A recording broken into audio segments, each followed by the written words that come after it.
اور اس کو پتہ ہے کس کو کیا دینا ہے اور اس کو وہ بہم پہنچا رہا ہے۔ انسان کو طرح طرح کے کھانے چاہیے، ایک کھانے سے یہ اکتا جاتا ہے۔ بھینس تو سویر شام دوپہر وہ چارہ ہی کھاتی ہے، کبھی نہیں اس نے کہا کہ کوئی ناشتہ تبدیل کر دو۔ سر جھکائے ہوئے وہ صبح بھی وہ کھا رہی ہوتی ہے، شام کو بھی وہ کھا رہی ہوتی ہے، لیکن انسان ہے وہ ایک چیز 2 دفعہ کھائے تو وہ کہتا ہے یہ تو صبح بھی لی تھی۔ سوا دے کر ہی آئے جامع تغیر بھی ضروری ہے، کوئی رت ہو عمر بھر اچھی نہیں لگتی۔ اس کی طبیعت میں تنوع ہے، کبھی کہتا ہے کہ مجھے کھانے کے لیے میٹھا چاہیے، کبھی کہتا ہے مجھے نمکین چاہیے، کبھی کہتا ہے چٹکارے دار چاہیے، کبھی لحمیات کی آرزو ہوتی ہے، کبھی سبزیوں کی طرف اس کا دل مائل ہوتا ہے، کبھی کہتا ہے کہ نہیں آج میں نے یہ لینا ہے، آج میں نے وہ لینا ہے، اور میرے اللہ نے اس کے لیے سارے انتظام کر رکھے ہیں۔ اللہ اکبر۔ اور جس کو ایک چاہیے اس کو ایک ہی دے رہا ہے، اور جس کو جتنا چاہیے اس کو اتنا دے رہا ہے۔ ہمیں تو ہنڈیا کے لیے آدھا کلو یا 1 پاؤ گوشت چاہیے ہوتا ہے، لیکن شیر کو میں نے افریقہ کے اندر لائیو ناشتے کرتے دیکھا ہے، اور وہ پورا ہرن جو ہے وہ ہڑپ کر جاتا ہے، اللہ روز اسے دیتا ہے۔ ہنس ایک پرندہ ہے، وہ سچے موتی کھاتا ہے، اور سچے موتی پنساری سے آپ لینے جائیں تو تولوں ماشوں میں ملیں، اور وہ بھی لاکھوں روپے میں، اور وہ بھی تیقن سے آپ نہیں کہہ سکتے کہ اس میں 2 نمبری تو نہیں ہے، یہ واقعتاً صحیح ہے، چونکہ آج کل تو یہ چیزیں چلتی ہیں، لیکن اس کو پیٹ بھر کے چاہیے ہوتے ہیں صبح شام دوپہر۔ اور دنیا کے اوپر ایک ہنس نہیں رکھا ہوا اللہ نے، لاکھوں ہنس کروڑوں ہنس دنیا پہ پائے جاتے ہیں، اور ان کو اربوں موتی روز چاہیے، اللہ روز عطا کر رہا ہے۔ تو یہ ہے اس کی ربوبیت، جس کو جو چاہیے وہ عطا کر رہا ہوتا ہے۔ رب العالمین، تمام جہانوں کا پالنے والا ہے۔ رب کا معنی علماء نے یہ کیا ہے، حضرت عبداللہ ابن عباس فرماتے ہیں انہ مالک الدنیا وانہ مالک الاخرى، یہ دنیا کا بھی مالک ہے اور آخرت کا بھی مالک ہے۔ رب یہ صرف دنیا میں ہی نہیں، آخرت کے اندر بھی اس کے خانے کرم پہ لوگ پل رہے ہوں گے، اور دنیا میں بھی اس کے خانے کرم پہ لوگ پل رہے ہیں۔ اب عالم کیا ہے؟ ما سوی اللہ کو عالم کہتے ہیں۔ علماء نے اس پر بہت کچھ لکھا، لیکن حضرت وہب بن منبہ رضی اللہ تعالیٰ عنہ فرماتے ہیں کہ 18,000 عالم ہیں، ان میں سے ایک عالم یہ عالم دنیا ہے۔ بہت ساری چیزیں ہیں، ہماری انسان کی پہنچ ہی وہاں تک نہیں ہے۔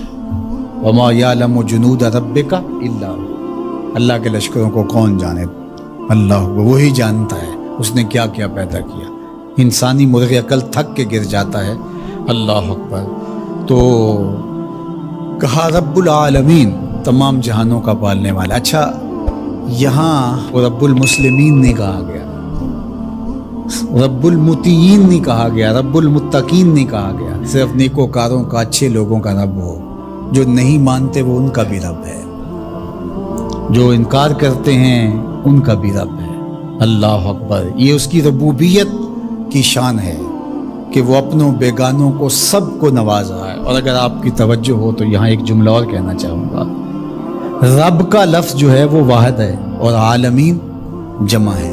رب العالمین، ایک رب اتنے جہانوں کو پال رہا ہے، ایک رب اتنے جہانوں کو پال رہا ہے۔ چلو اس سے آگے ایک اور بات کروں، رب واحد ہے اور عالمین جمع ہے، تو ایک رب کے کئی بندے ہو سکتے ہیں، ایک بندے کے کئی رب نہیں ہو سکتے، اس لیے رب کو واحد رکھا، عالمین کو جمع رکھا۔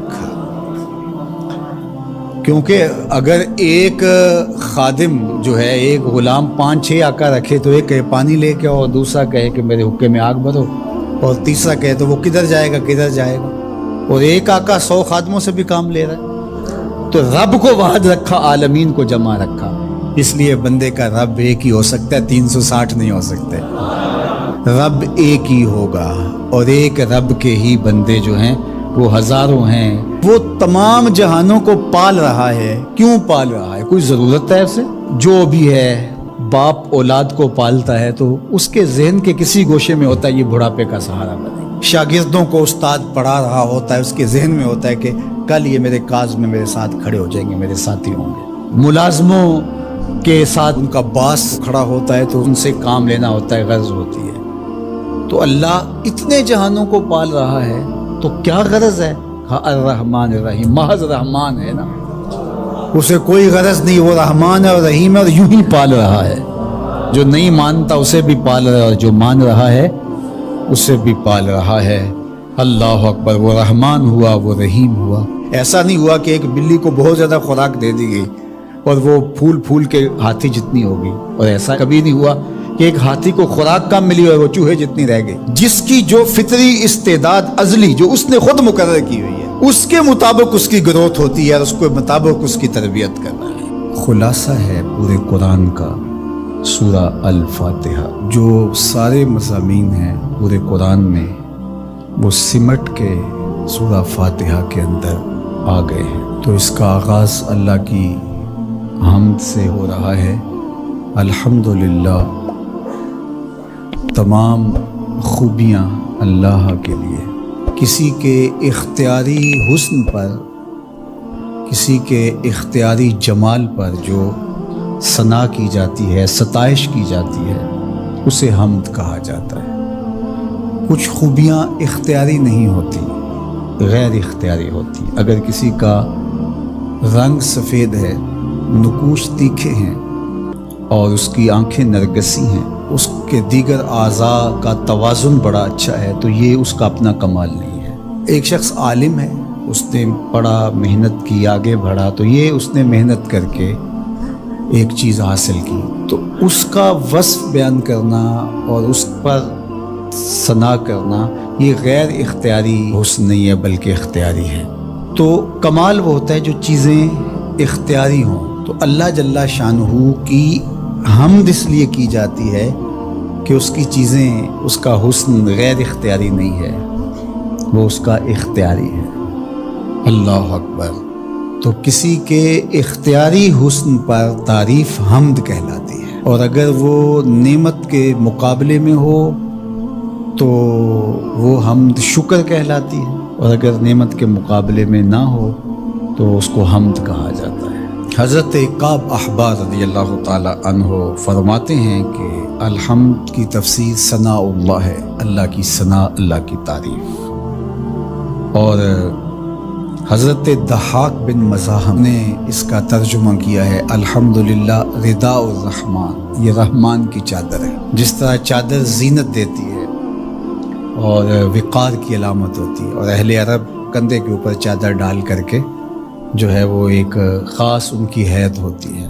یہاں گرمی سردی سے بچاؤ کے لیے چادر لی جاتی ہے، لیکن عرب میں چادر جو ہے وہ زینت کے لیے لی جاتی ہے، اور وہ آپ نے دیکھا ہوگا کہ عرب علماء یہاں کندھے پہ چادر رکھتے ہیں، تو وہ زینت کے لیے ہوتی ہے، ضرورت کے لیے نہیں ہوتی۔ تو اس لیے یہاں جو رداء الرحمن کہا گیا ہے، تو الحمد رحمان کی زینت ہے، وقار کی چادر ہے۔ ثنا کی جتنی بھی قسمیں اور جتنی بھی صورتیں ہیں وہ اللہ کے لیے، وہ ڈائریکٹ تعریف کی جائے تب بھی اللہ کی، انڈائریکٹ تعریف کی جائے پھر بھی اللہ کی ہے۔ یعنی پھول کو کہا جائے کیا خوب پھول ہے تو پھر بھی اللہ کی تعریف، اور کہا جائے سبحان اللہ پھول کو دیکھ کر پھر بھی اللہ کی تعریف، پاکیزگی اللہ کی بولی جا رہی ہے۔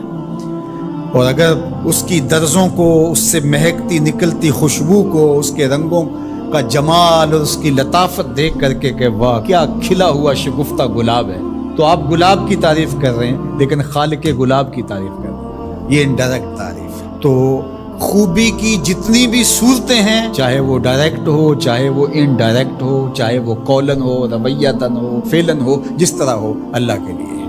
اس کی تم کیوں خوبیاں بیان نہیں کرو گے؟ الحمدللہ رب العالمین، وہ تمام جہانوں کو پال